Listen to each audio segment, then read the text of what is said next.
Welcome to our channel. Today we how to configure schema markup using Google's rich results test, full guide step by step clearly. Start by opening a web browser of your choice. Navigate to Google's rich results test tool. In the input field, enter the URL of the web page you want to test or paste your code directly. Click on the test URL button if using a URL. If pasting code, select the code tab before clicking on test code. Wait as the tool processes your request. Once completed, review the results displayed on the left side of the screen.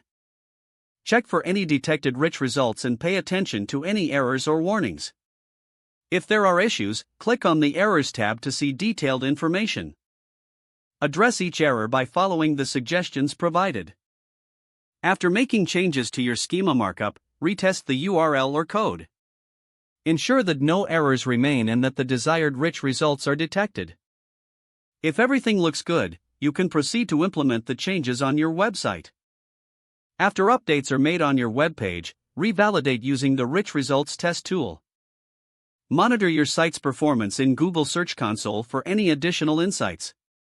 Regularly revisit your schema markup to keep it updated with best practices and changes.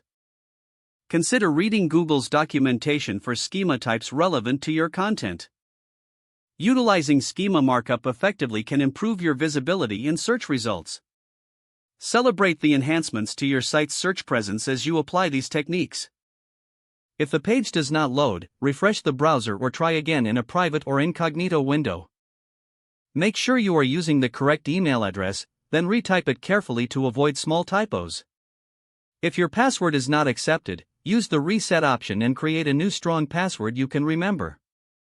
Check your spam folder for verification or security emails, then complete any requested confirmation steps. Enable two-factor authentication if available to improve account security and reduce unauthorized access risk. After signing in, review your profile details so your contact information and settings are accurate and current. If you see an error message, note it down and try again after restarting your device and internet connection.